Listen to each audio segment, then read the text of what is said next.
Everyone, my name is Amrita. और share capital chapter जो हमने स्टार्ट किया था 12th स्टैंडर्ड गुजरात बोर्ड के अकाउंट्स में, उसका अभी मैं आपको लास्ट टॉपिक पढ़ाने जा रही हूँ, that is issue of shares for consideration other than cash. तो इलस्ट्रेशन अभी तक की ये जो लास्ट इलस्ट्रेशन हम लोग करने जा रहे हैं दैट इज इलस्ट्रेशन नंबर 19।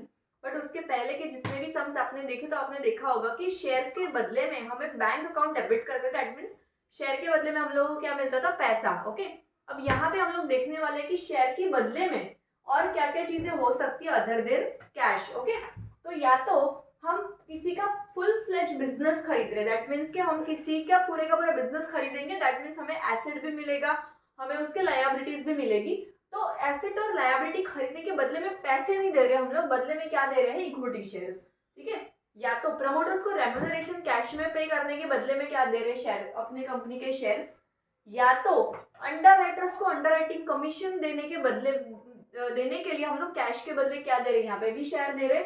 या तो कंपनी बोनस से शेयर इशू कर रही है तभी भी क्योंकि बोनस शेयर क्या होता है, अगर कंपनी को कभी इनकेस डिविडेंड नहीं पे करने तो डिविडेंड के बदले में कंपनी क्या करती है, उसके जो ऑलरेडी जो प्रॉफिट होता है या तो फिर रिजर्व्स होती है उसमें से डिविडेंड ना इशू करके कंपनी क्या करती है? एग्जिस्टिंग शेयर होल्डर को free of cost shares issue करती है। तो यहाँ पे भी बोनस शेयर जो होंगे, बोनस शेयर इशू हमेशा फ्री ऑफ कॉस्ट होते हैं। तो फ्री ऑफ कॉस्ट मतलब कि आपका बैंक अकाउंट डेबिट नहीं होगा, इसके लिए आपका reserve and profit and loss account debit होगा। तो ये जो शेयर इशू करते हैं, तो ये सारे के सारे जो केसेस है वो क्या है? जहां पे आपको बैंक अकाउंट डेबिट नहीं होगा पर बदले में आपको आप शेयर दे रहे हैं। इन शॉर्ट, मशीनरी खरीदनी है, बिजनेस खरीदना है, रेम्यूनरेशन पे करना है, अंडर राइटिंग कमीशन पे करना है, बोनस शेयर पे करना है, ये सारी चीजों के सामने आप उनको इक्विटी शेयर्स दे रहे हैं। चलिए इलस्ट्रेशन नंबर 19 से शुरुआत करती हूँ मैं। तो इलस्ट्रेशन 19 है जहां पे आप आपका बिजनेस परचेज कर रहे किसी का और बदले में शेयर्स दे रहे हैं। ओके, तो इलस्ट्रेशन नंबर 19 को कैसे स्टार्ट करना है, मैं यहाँ पे लिख रही हूँ इलस्ट्रेशन नंबर 19। अब 19 में क्या लिखा है?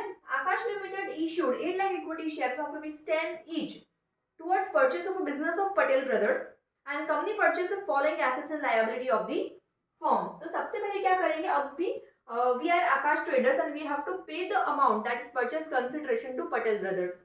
सो पटेल ब्रदर्स की जितनी भी एसेट थी अब वो मेरी एसेट हो जाएगी और पटेल ब्रदर्स की जितनी भी लायबिलिटीज थी अब वो मेरी लायबिलिटीज हो जाएगी।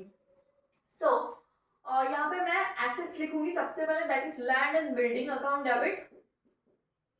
तो लैंड एंड बिल्डिंग है मेरी 28 lakh rupees. Then plant and machinery account debit, तो जो उसकी एसेट थी अब वो मेरी एसेट बन जाने वाली है 16 लाख।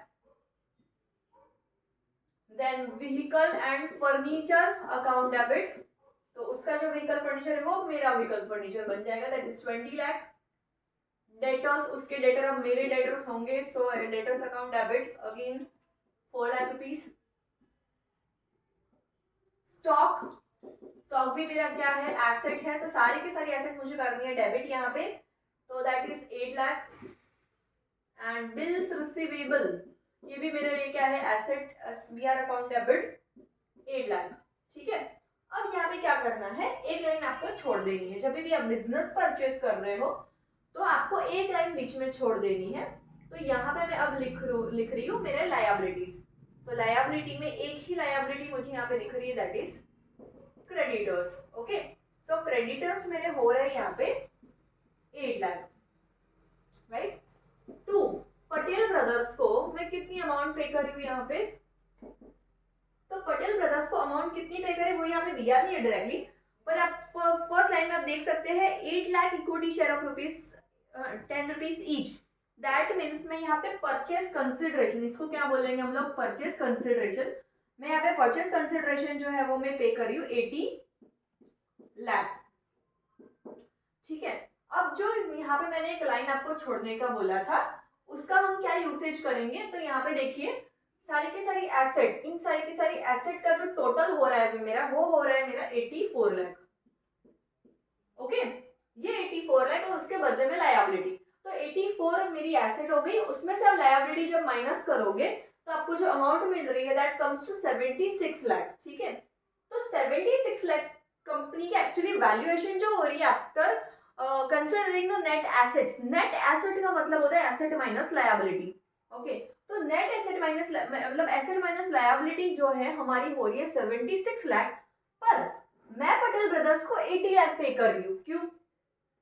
क्योंकि ज्यादा अमाउंट हम तभी पे करते हैं जब उस कंपनी का गुडविल हो। ठीक है, तो यहाँ पे जब भी, यहाँ पे मैं लिख देती हूँ कि जब भी मेरा नेट एसेट से परचेस कंसिडरेशन ज्यादा होता है तो जो डिफरेंस अमाउंट है वो आती है मेरी हमेशा गुडविल। बिकॉज हम लोग ज्यादा अमाउंट किसी कंपनी को तभी पे करेंगे जब उसका कुछ गुडविल हो, मतलब कि कंपनी ऑलरेडी फेमस हो या उसका मार्केट में गुडविल और ब्रांडिंग अच्छी हो।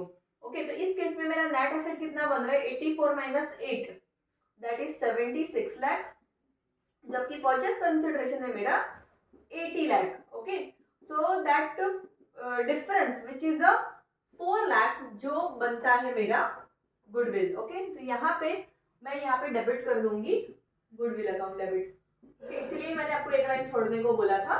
तो यहाँ पे आ जाएगा मेरा 4 लाख। ओके, अब इसको आपको लॉजिकली, ये था अभी तक लॉजिकल कैलकुलेशन, अगर आपको लॉजिकली नहीं भी समझना है तो इसका और एक सिंपल तरीका है, डेबिट और क्रेडिट साइड का टोटल कर दीजिए।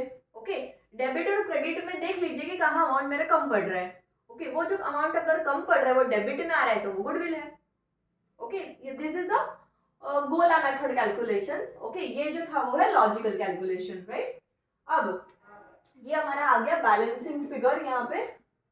नेक्स्ट, पटेल ब्रदर्स को मुझे कितना अमाउंट पे करना है? Patel brothers account debit 80 lakh पे करना है। तो 2 क्या पे कर रही हूँ मैं? इक्विटी शेयर्स उनको, इक्विटी शेयर कैपिटल कितने?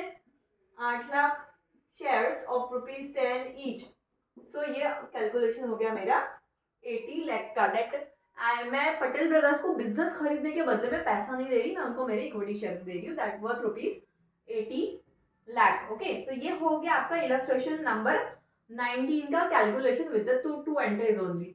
अब यहाँ पे आपको नीचे और एक कैलकुलेशन दिया हुआ है जहां पे आपको लिखा है कि if the company issues 3,50,000 shares of ₹10 each at a premium of ₹10, मतलब कि 3.5 लाख का शेयर है, नंबर ऑफ शेयर्स है, ₹10 का एक शेयर है, वो आपको ₹10 के प्रीमियम पे दे रहे हो आप। ओके, मतलब कि अगर इसको मैं और अलग तरीके से कैलकुलेशन करूं तो यहाँ पे ये एक टाइप का कैलकुलेशन हो गया जहाँ पे मेरा परचेस कंसिडरेशन 80 लाख है।